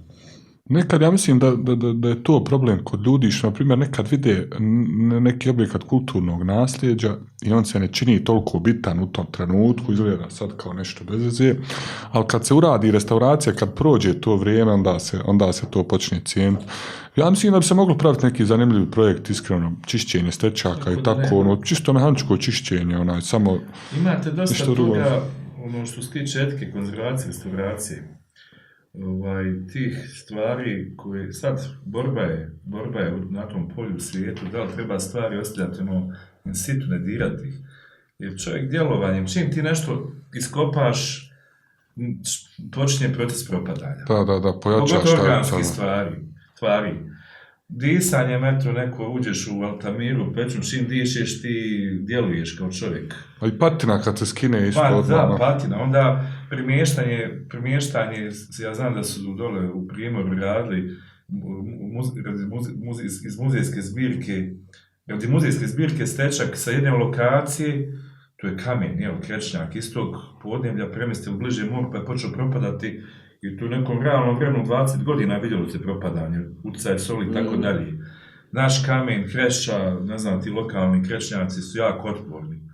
I on mogu više durati u ovim uslovima. Sad, ne znam, zavisi sve, opet ja mislim da zavisi od materijala, podneblja, vremenskih uslova, atmosferilija, ljudskog ophođenja, koliko uništeno ljudskim djelovanjem kroz sve to vrijeme, znate. Koliko imamo primjera da su ono, u temelje uključeni, pa ima Pa oni to, slika, iskorišten, ono... jednostavno kao građevinski, evo i ovo što ja sam rekao, iskorišten kao nadgradni spomenik možda. Pa znamo tu, da su pa je nekad tu. i lomljeni da bi se pravili putevi, tako da. Da, pogotovo onaj folder restauracija, gdje su smo- ono ograda, ona slika s U ogradom. centru Sarajeva smo imali jednu strašnu... Ova, sljedeća. To je to. To je to, ovo je ono tipičan primjer. I još ga je zagrizo betonom s obje strane. Ovo je tipičan. No, to je ovaj prelazni bošnjački, malo betona bacio da se može. Ali ima ovih primjera kako se zove more, iskreno. Ima i onaj u Lukavici hotel, onaj što su pravili pa su Nismo povadili. mi kao Bosanci takvi, samo ja znam, Nismo mi najbolji. družio sam se, sad da me zamjeri Slovenci, ali jedno vrijeme sam se baš družio sa Slovencima zbog neke krajer vozu pokojne profesorice, koju sam bio asistent radio, sam sa njom žena velike energije, koja nas je pokušala navesti na pravi put. Sve nekako, pa smo mi izgubili kompas poslije. To ste neke starije generacije koje su bile dobro provezane. Njen rahmetli muz, profesor Džavad Hozo, grafičar jak, koji je... Ona je ostavala smjer naš, ako se ne mogu. Jeste pokrenula tu inicijativu i vidite ovo, uputila nas je na put da se povežemo sa Slovencima, jer su oni bili u blagoj prednosti, nisu bili zemlja koja je propatila zbog rata tih 5 godina, imali su jako brz ulaz u Europsku uniju, uvijek su nekako imali tehnološki su bili najnapredniji od tih bivših republika i brzo su ušli u proces konzervacije, restauracije na osnovu svojih grešaka koje su pravili. I oni su imali problem do 2005. godine, ja to znam, išao sam gore gdje gradonačelnik nekog malog mjesta kaže ajmo ovu crkvu sad iz Molersa tuđu radnici izgrebu fresku staru 200 godina iz 18. stoljeća recimo. Pa niz tih grešaka, onda su napravili institut, rekli hajmo stat, sačekaj, moramo imati glavu. Moramo imati nekoga ko te procese kontroliše, moramo imati struku. I oni su tolikom brzinom su poslali institut, povedali s akademijom, sa zajednicom, uopšte sa zajednicom, da su imali rješenje problema, onda su sve te dvorce silne koje oni imaju, a stvarno i dosta imaju, i kuće koje datiraju iz tih nekih vremena od prije 200-300 godina, znate njihovih lijepih drvenih kućica, nisu ih samo restaurirali, konzervirali, nego su ih stavili neku namjenu, da ljudi žive. Kad čovjek negdje živi, koristi prostor, taj prostor opstane. Kad se čovjek skloni, prostor propada. Ali edukovan čovjek. I pomalo, oni su nekako došli sad, za ovih zadnjih 20 godina, eto, od kad sam ja tamo išao prvi put, etablirali se kao alfa i omega za region. U smislu konzervacije, restauracije. Mada smo imali stvarno... Kad spominjete restauraciju, vi ste radili na restauraciji Ferhadije, pa možemo se možda i na to osvrnuti, da li je bilo zahtjevno i... Pa jeste, ja bih volio da je tu profesor Hanović koji je bio vođa projekta, ja sam radio sa kolegom Sandrom Sučeskom na jednom segmentu tih dekorativnih elemenata, spoljnih, unutrašnjih. Da, jeste htjeli da ispratite original ili niste uopšte imali dojam kakav je original, pa ste morali da smislite nešto novo? Mi smo to radili na način, ovako je to išlo. Znači, profesor Hamdović je osnovao tim i tom timu je često znao priključiti ljudi iz različitih oblasti i pravio seminare gdje smo mi donosili zajedničke zaključke šta i kako, u kojim smjernicama se vodimo. Od starih konzervatora, restauratora, iskusnih s ovih područja, iz Turske, iz oblasti umjetnosti, ljudi značajni za lokalnu zajednicu, znači interdisciplinarno. I onda smo na taj način i radili. Ja sam tada djelovao kao kipar, ne kao konzervator, restaurator, imao sam posao kipara i radio sam po recepturama koje su bile, donešene na osnovu analiza hemijskih koje su se radile, ja mislim, u Sloveniji, njihovim laboratorijama, o vrsti kamena, o vrsti bilo kojeg materijala koji je tu pronađen, A on je stvarno toliko duboko ušao, izdao, eto, ja mislim, već drugu knjigu prije prije mjesec dana izašla druga knjiga. Imali smo priliku ja da vidimo prezentaciju na našoj akademiji. Radilo se metodom kako se radilo u to doba. Znači, proces je bio jako spor, bio je zahtjevan. Znate, znam da je brutalno, Ferhadija je brutalno srušena, minirana više puta, u više navrata.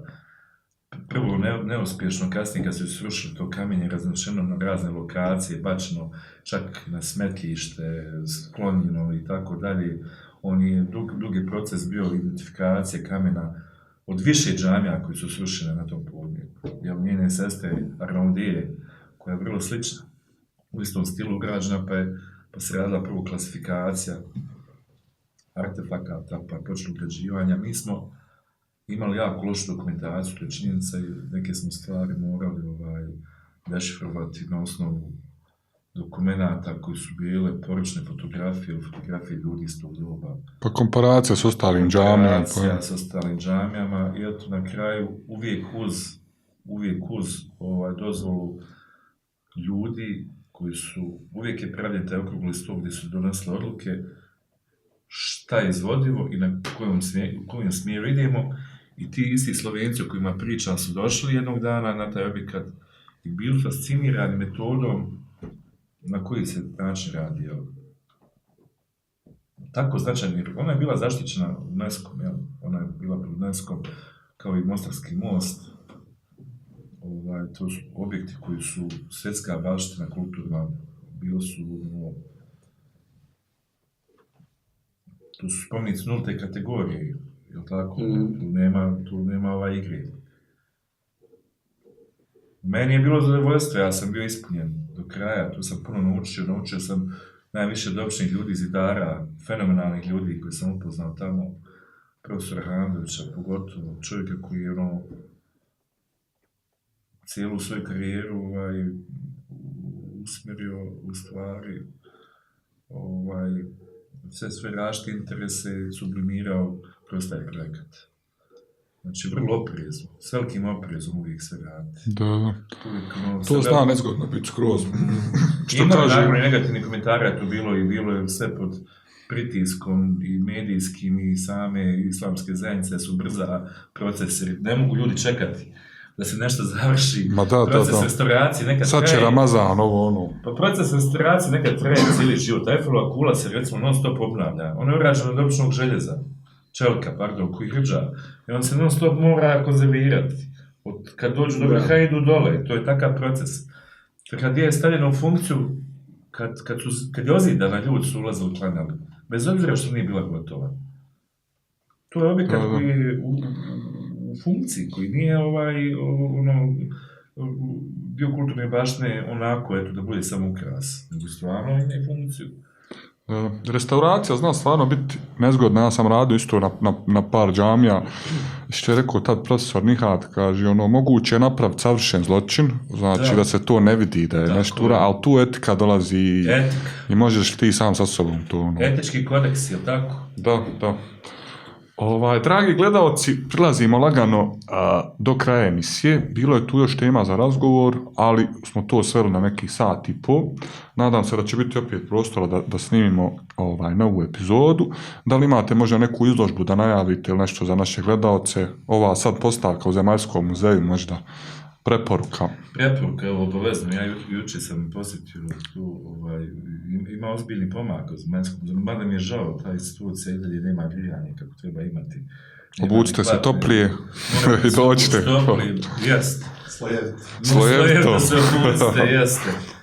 Imamo, akademija kao akademija aktivna, izložbe su uvijek, naša galerija radi u kontinuitetu, ne znam sad tačan plan, jer bio sam nekad u savjetu galerije pa sam znao tačan plan, uglavnom u kontinuitetu su izložbe u galerijskom prostoru. I naših studenta, i naših radnika, i ljudi, su umjetnika koji dolaze iz raznih dijelova svijeta. Hvala vam na gostovanju. Dragi gledalci, nadam se da ova priča bila inspirativna, da se moglo nešto naučiti. Ostavit ćemo neke stvari dole linkom u PDF-u da možete dublje istražiti. Vidimo se u nekoj od narednih epizoda. Bacite subscribe, like, to bi bilo to. Pustica za kraj.